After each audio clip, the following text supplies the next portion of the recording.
All right, in this episode, we're going to cover the most common mistakes that I'm finding when people use Sales Navigator to do prospecting, outreach, lead generation, that kind of thing. I'm Jack, Chief Lead Generation Officer at salesbread.com. And if you've built something amazing or you offer a service that people really need to know about and they just don't, and you're wondering why they don't, and you're trying all this marketing, it turns out that reaching out to those folks is a surefire way in a lot of instances to get about a lead a day if you do it right, which is exactly what we help over at salesbread.com. If you want to find out more or see what's working today, book a 15-minute intro call with yours truly. Go to salesbread.com/contact, and I'll give you some ideas and show you what's working today with lead gen. Oh, yeah. And I'm Jeremy Chatelain, founder of quickmail.io, a tool that helps you get more replies with cold email with improved deliverability. Fair enough? Boom shakalaka. That is fair enough. Let's get into it. So Sales Navigator mistakes. You've signed up. You've paid the 70 or so First bucks mistake, you signed up and paid. Oh, I don't think so. I don't think so. That's a joke, right? Do we need to cover this? Is it worth it? No, I think it's fine. We can keep it. Okay. Damn it, calling me. How dare you? Worth it. Calling you out. Okay, yeah. So demand generators, here's your mistakes that I think you may be making here. Let's start with some filtering issues. If you use Sales Navigator and you rely on LinkedIn's industry filter, so let's say you want to go after computer software companies. Jack, I want SaaS businesses. That's a mistake. So there is not enough options in order to get as granular as SaaS businesses.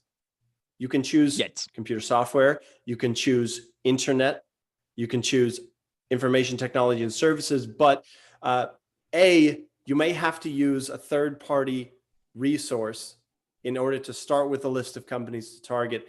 And that's my recommendation and the fix to this problem with using the industry filter. Here's why. Jeremy, I gave you an example before we hit record. Let's say you're going after SaaS companies, right? And I'm a SaaS company that created a gym customer management tool for gyms. Yeah. I could list myself as internet, as computer software, and I can also be health, wellness, and fitness. Thus, making that industry tab very unreliable. You're probably losing half of the people that really are in your industry when you choose to use the industry filter. So Jack, how do I get around that? Do I actually just have to say, okay, well, tough luck, I'm only going to get like 60% of this industry? Or do you have some tricks or some ways to get around that? I do have some tricks. So one answer is, you can just go ahead and still use this filter, knowing that you're only going to have about 60% of the market, maybe less. You could also have some bad fitting companies in there. So let's say you did want to target gyms, not CRM tools for gyms. Do you see what I mean? You could have some false positives. Yeah. Okay. So you could do that, and you can say, you know what, I'm going to just use this industry filter and then manually pull out people that don't make sense. Go for it. However, here's what we do. We're going to start with a separate list of accounts and then feed each account into my Sales Navigator to start grabbing the correct people to go after. That is by far the most foolproof way that you can go about this industry filter, and also ensuring that you're not going to have a lot of false positives here. So I actually go off of Sales Navigator, build my account list using Google, web scraping, other, let's say, sometimes there's lists of companies elsewhere. Clutch happens to be a good resource for grabbing certain agencies, etc. So go outside Sales Navigator, grab your accounts, and plug each one into this company field, and that'll take care of your industry. It'll also take care of your size and a lot of other factors, filters here. Jack, a quick question for you. Do you know of any tool that will grab similar company as X? Let's say I got my list and it's like a custom audience for Facebook and lookalike audience, you could do. Do you have something like that for companies? Like I got my list and then I just got a lookalike type of companies that is Kind of. reliable. Yeah. Kind of. So you could go into Google and you could type related colon Nike.com and it will give you Adidas, it'll give you Reebok, it'll give you other sporting companies. You could do the same thing with related colon IBM and you'll get Accenture, you'll get Got similars, it. but it's not good enough. It's an interesting place for a list building experiment. If you're talking about a tool that does lookalikes, the best thing that you can do is put your ideal companies that you want lookalikes of into a spreadsheet, and you want attributes. You want industry, size, you want, do they have certain job titles that you care about? Are they using a certain tech that you care about? Are they in a certain geography that you care about? And just map all these attributes, and then you're going to look for patterns. And as long as you're using the same tool to grab the attributes as you are to go ahead and plug them in and find similars, then it'll work pretty good. But as of right now, that's the techiest way to go about building similar companies.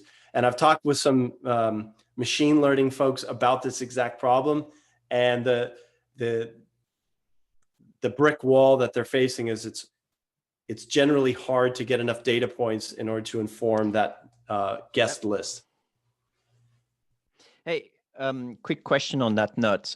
How granular can you be in Sales Navigator? Let's say, for example, I'm in Washington and I want all a certain type of company in Washington.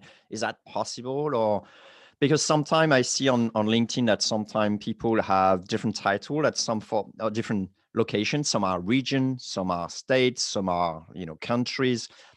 Are they actually clever enough to go down?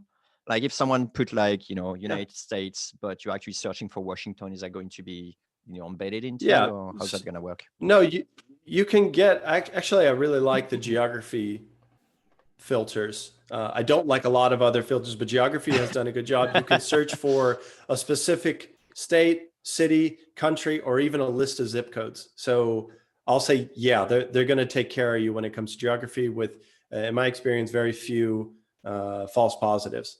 Got it. Okay, cool. Well, let's move to the next mistake.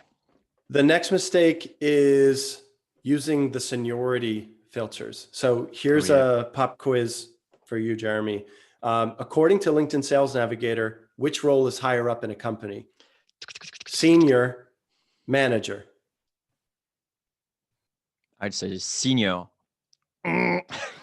Most would say senior. I would say senior. It's not. Manager is actually higher than senior. So why does this matter?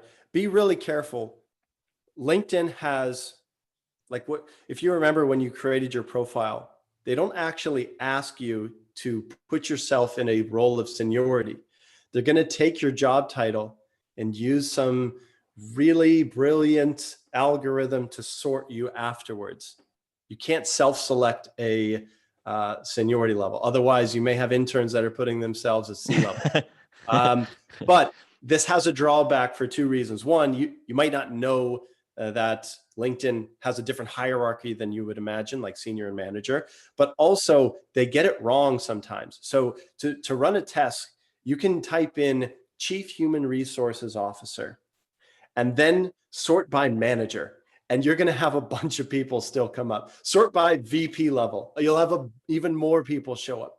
It's not always accurate. So a lot of times when I'm building lists using Sales Navigator, I stay away from seniority, and instead I embrace what I call mistake number 3, and that is not using keywords properly. So I don't really care about industry. I don't really care about seniority levels, and instead I obsess over keywords. Yeah, this is something you introduced me to when the first time we were going through Sales Navigator together. It's like, oh yeah, but look, he's got those swings. And you say, yeah, hold on a second. And then you did like your magic, Boolean operation with brackets and stuff. It ended up like being a super long stuff, but it was Yeah. great. Nailed it. Yeah. So, okay. So you can do Boolean search operators. You can put, and if you use all caps, LinkedIn's keyword, that little keyword bar will acknowledge it. So I could say, let's pull up a list of people that mention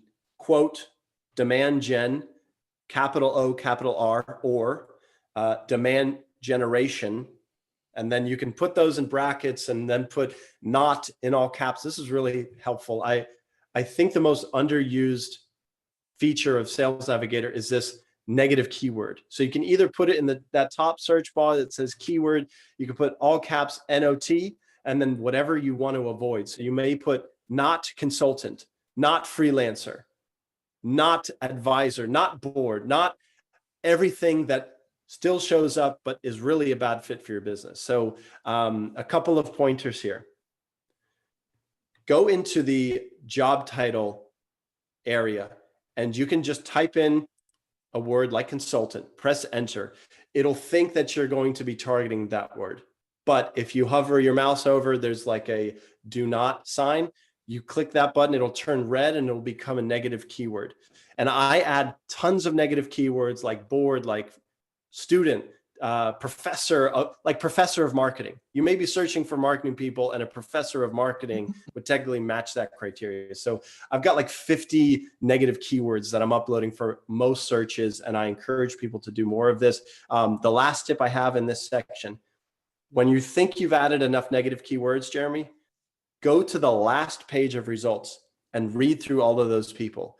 That's where LinkedIn puts the least relevant folks that you've searched for, but still match your criteria. If you go to the last page, you can go and you're always going to find one or two outliers. They may be, chairman of the board. Go ahead and add those keywords, repeat the same thing until that list is squeaky clean. Love it. Absolutely. So we've covered 3 so far. That's don't use or rely on industry that much. Seniority is misleading, and not using negative keywords. Those are my first 3. Any questions you want to jump in before we keep rolling? I'm curious to see what the next 3 are. Yeah. So let's take a little side trip away from filters for a moment.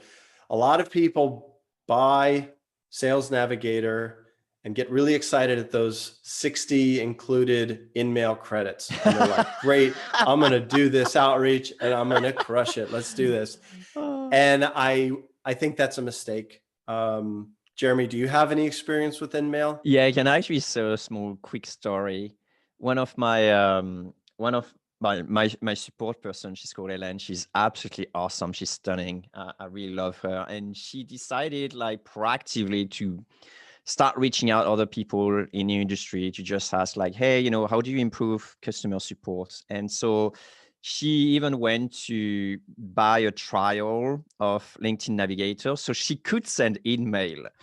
But she didn't tell me she was doing that. Otherwise, I would have warned her, maybe. And she said, Jeremy, no one's answering to my request. I said, well, what do you do? And then obviously she was doing InMail. And yeah. Yeah, InMail. Okay. I don't know. So it doesn't work, that stuff. I don't know. It doesn't work real great. And I think unlike a LinkedIn message or even an invite, I've even seen invite works, or I've even tested adding a question in an invite, like, hey, do you want to join our podcast? Obviously people like that. But it works better than InMail. I believe it's because people know that they've paid for that privilege, and by nature, that is an intrusion. Hold on a second. They only pay if people reply to the email, right? If they do not pay, you mean they get charged a credit? I think if people don't reply to your email then you get charged. Yeah, no, it stays. It's only when people reply to you that it suddenly get charged. So when you receive a negative reply, it's like ding, ding. It's like not only you got someone who is not interested, but also you have to pay for it with 1 credit, Yeah, so I think it is, if it is replied, it doesn't count towards your credit. I think LinkedIn's like, okay, you're a good user, we'll keep you going. Yeah, but that said though, negatives or people that ignore do count costs, do count towards your credits. So long story short, do you use or do anything with InMail? Sure, tack it on to the end of your multi-channel approach. So that might be LinkedIn connection, message, email, phone, and then InMail is like your last ditch effort. In my experience, that's where it belongs. But mistake number 4, don't rely exclusively on your InMail credits to start conversations. People don't love them. Cool, Got cool, it. cool. All right, next on my list. If you have Sales Navigator and you're not using groups in order to help you build a super targeted list, that's a mistake. So groups are very interesting to me and to demand generation folks because it allows us to do psychographic targeting. So think about this, Jeremy. Could you build a list using Sales Navigator to find me Christian marketers that live in Florida? You can if you use groups. You cannot if you don't use groups. So I'm picking religion because that's the hardest thing I could imagine Sales Navigator pulling out. True. But there are groups for Christian business professionals, and you can imagine the application. So I've done lists where I wanted to go after lawyers who themselves were really interested in marketing for one of our campaigns. So I went into, there's many, many legal marketing groups, and I pulled out all the individuals there, and then they had to match another set of criteria. And then I knew I was speaking to lawyers that care about doing marketing themselves. Okay, so not using groups, big mistake. Does that make sense, Jeremy? I absolutely Cool. love it. One question, Okay. kind of similar, but a lot of those groups are filled with bots. What do you think of, like, obviously we're gonna go great targeting and then get a certain list, but in that list there will be some bots who will like never reply to you. It's just like, for you, it's just part of the propensity to reply, or it's something that you need to do specifically, like maybe checking they have an actual image. Although now bots also have an image and stuff. So sometimes they're not that easy to detect, but man, I mean, I'm in this business of outreach, and there are quite a hell of a lot of bots on LinkedIn, especially active on LinkedIn. Yeah, so I actually don't care. I don't care. That's a short answer. It matters. Love it. It matters not to me because my response rates are good enough that if there happened to be a bot on there, it's just as well that they could be someone who didn't. I mean, if you find that your invite acceptance rates are healthy between, let's say, high 20s and all the way to 70%, and your response rates are great, if there's bots or people that don't like your message, that's part of outbound. Okay, I got it. That does mean, however, that because they won't reply to your invites, you need to remove or withdraw the invite after a certain time, right? Otherwise, they may accumulate. Yeah, I usually withdraw them after a month. I give them 4 weeks, and I stole that tip from Nathaniel Damn. Bibby. Yeah. Bibby's got some great content. Yeah. Okay, cool. So Hastings, the CEO of Netflix, didn't reply to my invite yet, and I'm not sure if I should withdraw it or not. Do you think he flagged me as spam? Don't know this person. Come on, read. Come on. I couldn't tell you that, Jeremy. But I know you're watching the show, or someone from Netflix. Come on, speak to Reed. Send him an email. Tell him Jeremy's got an invite. He's waiting for you to accept it. I got some crucial question for him. Anyway, I feel like we are getting sidetracked. There we go. I've got one more mistake that I see Right. people making with Sales Navigator, and it's this. If you find yourself creating a search, targeted as it may be, and you reach out to everybody, you're doing a mistake. You need to filter that list one more time to your second degree network. Why? Because even though there's fewer people that are going to end up there, they're far more likely, twice as likely to accept your invite. And I saw a study that LinkedIn did. They said people are 4 times more likely to book a meeting with you if you share someone in common than if you're a total stranger in a third degree or plus. So If you're sitting here saying, Jack, that's well and good, but I only have 56 people in my second degree network, that's fine. Still start there. Why? Because once you connect with 50 lawyers that care about marketing, that are in all these marketing groups that you're targeting, for example, you're going to find that you do that search another time, and that second degree network has gone from 56 people to 196 people. And you repeat, and your second degree network grows, and you're using the platform as it was meant to be used, and that is to connect with people. So do not just think it's free range just because you've built a really good list. That you can still resort to cold email if you really don't have a connection with somebody. It also tells you that that person may not be an avid LinkedIn user. It may be the wrong channel for that person if you never have someone in common. So try the second degree approach and save your third degrees for cold email if you really can't make any kind of connection there. It's twofold. Again, we want to connect with people that we share similarities, that liking principle. You're like me, you're in the same whatever. And the other is it's an indication that email is a better place to reach them, or phone, or etc. One thing that I noticed when I was doing heavy outreach by LinkedIn was that people with fewer connection have a tendency of accepting less than people who are 500 plus. Why do you think you could also try to sort, well, either because LinkedIn is not their favorite platform, or because they're very secretive of their network, or they don't want to have other people. So both. It's both. It's both. But that's the beauty. Again, going back to the second degree, it takes care of both of those examples. If they've connected with enough people to be in your second degree, they are more likely to connect with you. Because think about, I think there's 3 different kinds of LinkedIn users. Now we're getting off the sales nav mistakes, but it's important. So you've got one that will connect with everyone. You've got a second that's never used LinkedIn since 2008. They set up their profile because their assistant did or something. And then you've got another who we'll call it the careful connector, where they're going to want to see something there. They say no to a lot of people, but if your message is relevant, then you'll earn their invite. Jeremy, raising your hand. I'm the same way. I like to have my invites stack up so I can just see if anybody came up with a really clever invite message. It's always the person ones that I may not accept the invite, but I'll always look. We should do if you mention podcast, you're in.